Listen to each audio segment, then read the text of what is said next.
Hello, everyone. So I'm here to talk about coronavirus, specifically in Daegu, South Korea, which is where I'm living.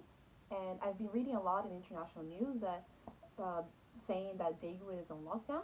So I just went out on Sunday afternoon, the 23rd of February, which was when South Korea still had the orange alert on.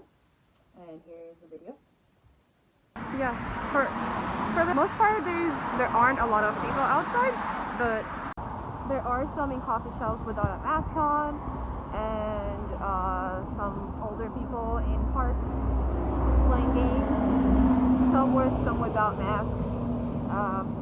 Well, you just saw the bus, so transportation is still going on. I'm not sure if it's with the same frequency or yeah, because I'm not taking the bus, so I'm barely leaving home. So it's not a lockdown for sure. And then I went out again today on Tuesday, the 25th, which is after the Korean government changed the alert to red, which is the highest level that it can get. So I'm now leaving my house on Tuesday, the 25th, and I filmed how it was on Sunday. So I just wanted to go out and see how it is today. This is a real estate agent. It's open. Budong-sang coffee shop is open, but there aren't a lot of people. And I know there's Tuesday and 54 a.m. So yeah, there would be some people in the coffee shop, I guess, but there weren't a lot. Convenience store is open.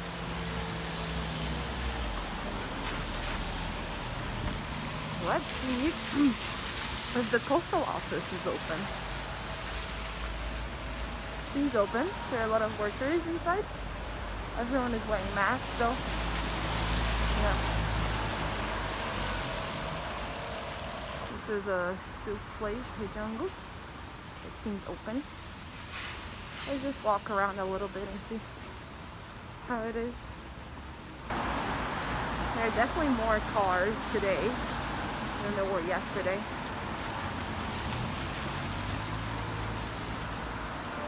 But it isn't a huge problem if you have a car. The problem is if you have to take public transportation and like have to get into contact with a lot of people.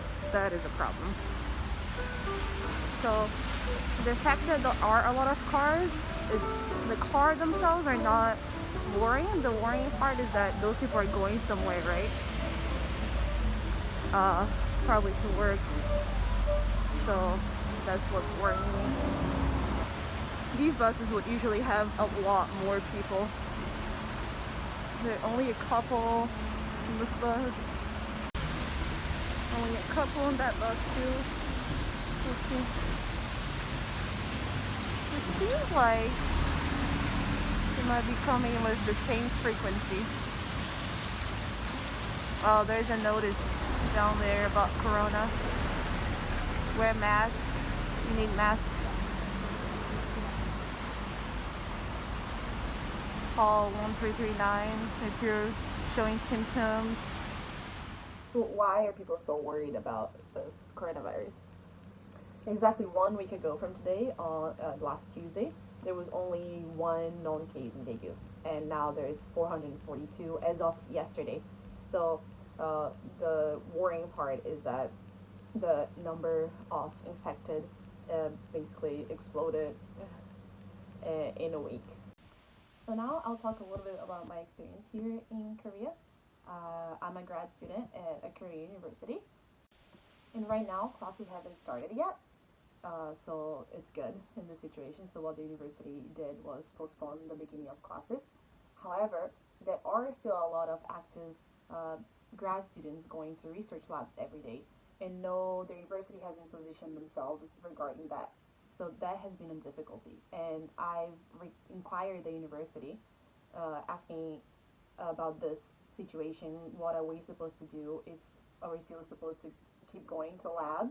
And their reply was that they're preparing for the Chinese students to arrive, and basically that's it. So I replied to that email saying that my concern wasn't with the incoming students, It was regarding the ongoing activities on campus, and their reply was that they're ensuring that people wear masks and wash their hands in the main building on campus, not even really the other buildings. So yeah, I don't feel like currently the university is doing enough for the students, the active grad students. So the problem with the university not positioning themselves regarding this issue is that without an official announcement from the university, a lot of professors are not willing to close down their labs. And that means that people are still going to work, and there's a high chance of infection if a lot of people are gathering in a small space. So I've decided to stay at home and do all my work online. And luckily, after a lot of convincing, I was able to. Even though the university still hasn't positioned themselves until today, which is February 25th, and but we hope that they do soon.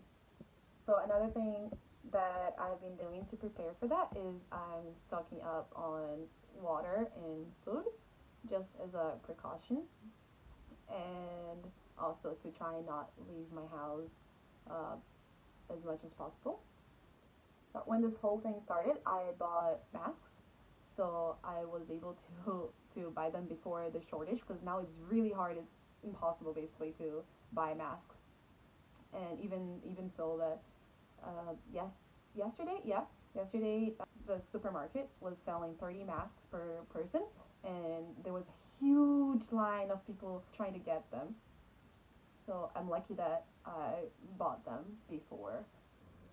Another problem here is that the government is postponing the start of the semester for public schools by 2 weeks, I think, and advising private schools and like private establishments to close as well. But the key word is advising, because that means that they don't have to pay the teachers or the business owners, and it's up to them to close or not. So that means that the city is not on lockdown. Like, people are still required to go to work, take the bus to go to work or train, and actually some private academies, ones, they are closing, but because if it's of their own volition, then they they are required to still pay their employees 70% of their salary during that time that they cannot go to work. But a lot of them are saying that because of force majeure, like it's out of their control, then they do not have to pay them. So a lot of teachers, they are required to take forced vacation days or sick days, and they are not paid for those. So it's a big problem right now. Yeah, so thank you for watching, and if you have any questions about my experience or what's happening here, feel free to comment below, and see you next time.